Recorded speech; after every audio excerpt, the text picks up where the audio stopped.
Hi. So, you may have noticed that I have been pretty absent on my channel, like the last month or so, and I'm here to explain why that is. I don't know if you know this, I have mentioned it a few times on my channel, and also I talk a lot about it on Twitter and stuff like that, but for a really long time I had a plan to move to London. It was after I graduated, I would move to London. It was the plan. I did move to London, but as some of the more observant viewers might notice, I have used this background before, and that is because I moved back home. So the primary reason behind it is my mental health, but in this video I'm not going to go too much into detail with it. I can tell you the basics of it, but there's so much behind this. And if I'm going to talk about this, I need a really long time to talk about this. I would need a full video about it. So I won't go too much into detail about it. To give you an idea, I was just at the doctor's yesterday where I was diagnosed with general anxiety and social anxiety and a moderate depression. That's sort of the basics of it. Now back to London. It was a plan that my sister and we would move to London together once we were both done with school. Then there were some changes happened, so my sister moved there last year instead. Last year I also explained this plan to one of my friends who were like, oh my god, I always wanted to move to London. And I was like, well, then come with me. Yeah, it was the plan. I was going to move there with my friends and I was going to live with my sister, and that was that. It was a plan. I know I say it's a plan a lot of times, but I'm a person who's I stick to plans. I like having plans and I like to follow plans, and if things isn't going after the plan, I kind of freak out.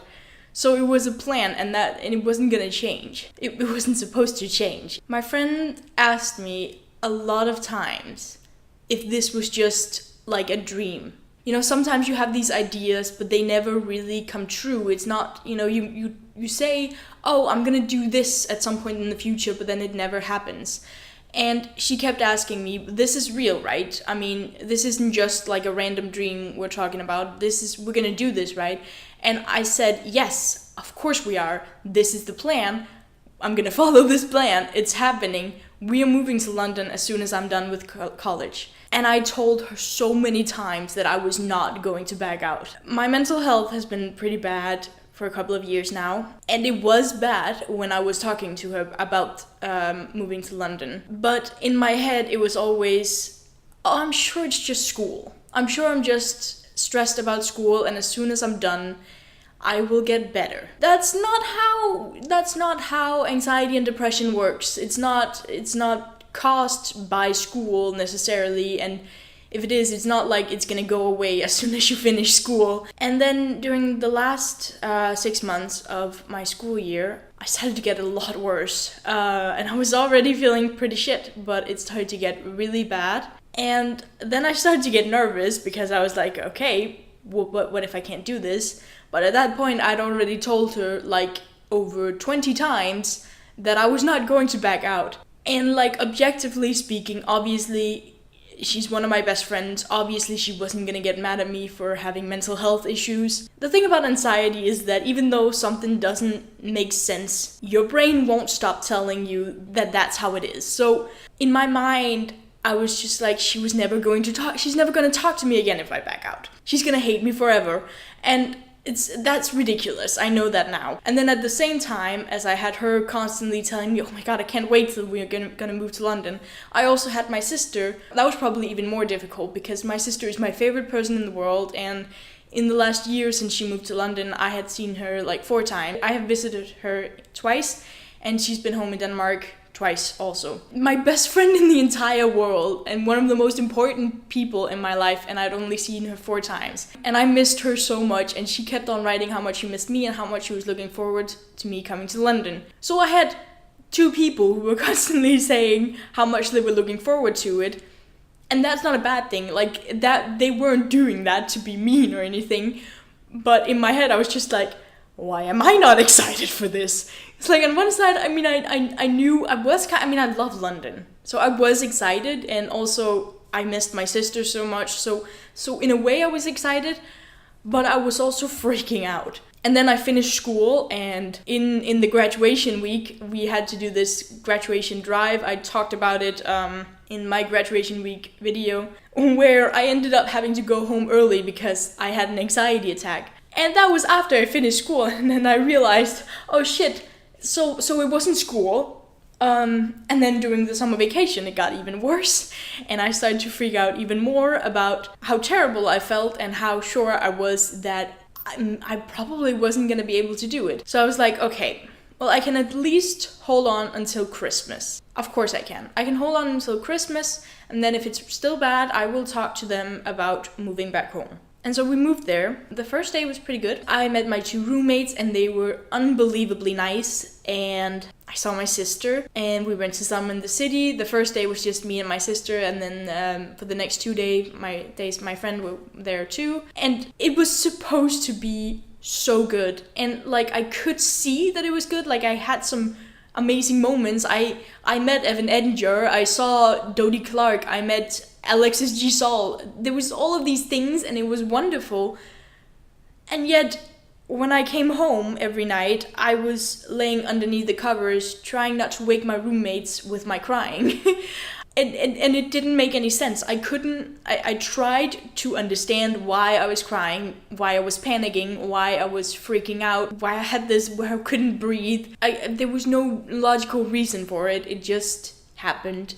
And it kept happening every night. So I think 4 or 5 days after I moved there, I ended up calling my mom and I told her everything. And then she said, you need to talk to your sister about this. So I went over to my sister's apartment and I told her everything that was going on. Obviously, she's my sister and she's the best person in the world, and she was just happy I told her. So I told her that I would go for like a week or something, and then I'd decide if I wanted to stay or if I wanted to move home. The day after that, I had the same conversation with my friend. With Amanda, I kind of knew that she wasn't going to get mad. Like, she's my sister. But my anxiety kept telling me that my friend would hate me forever if I did this.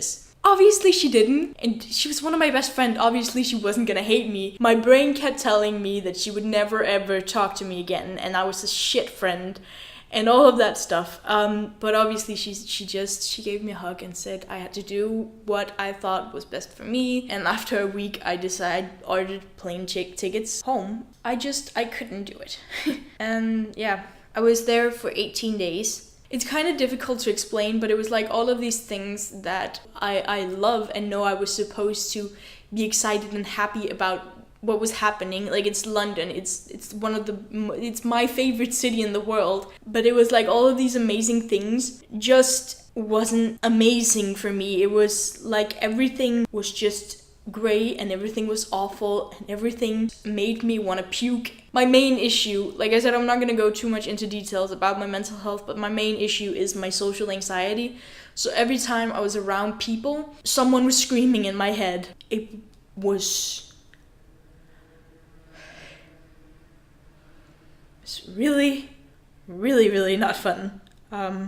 So, like I said, I came home, and that's about 10 days ago, I think, and that's kind of that. Back in Denmark, and I don't have school or work. I'm gonna go back to my old church choir, and I'm gonna help my cousins study once in a while and earn some money that way, but other than that, I don't really have anything to do because I need to get better, and then I need to, probably at some point, I need to get a job, but for the first month or 2, I can't think about that. Since I don't have much to do, I'm hopefully gonna make more videos, but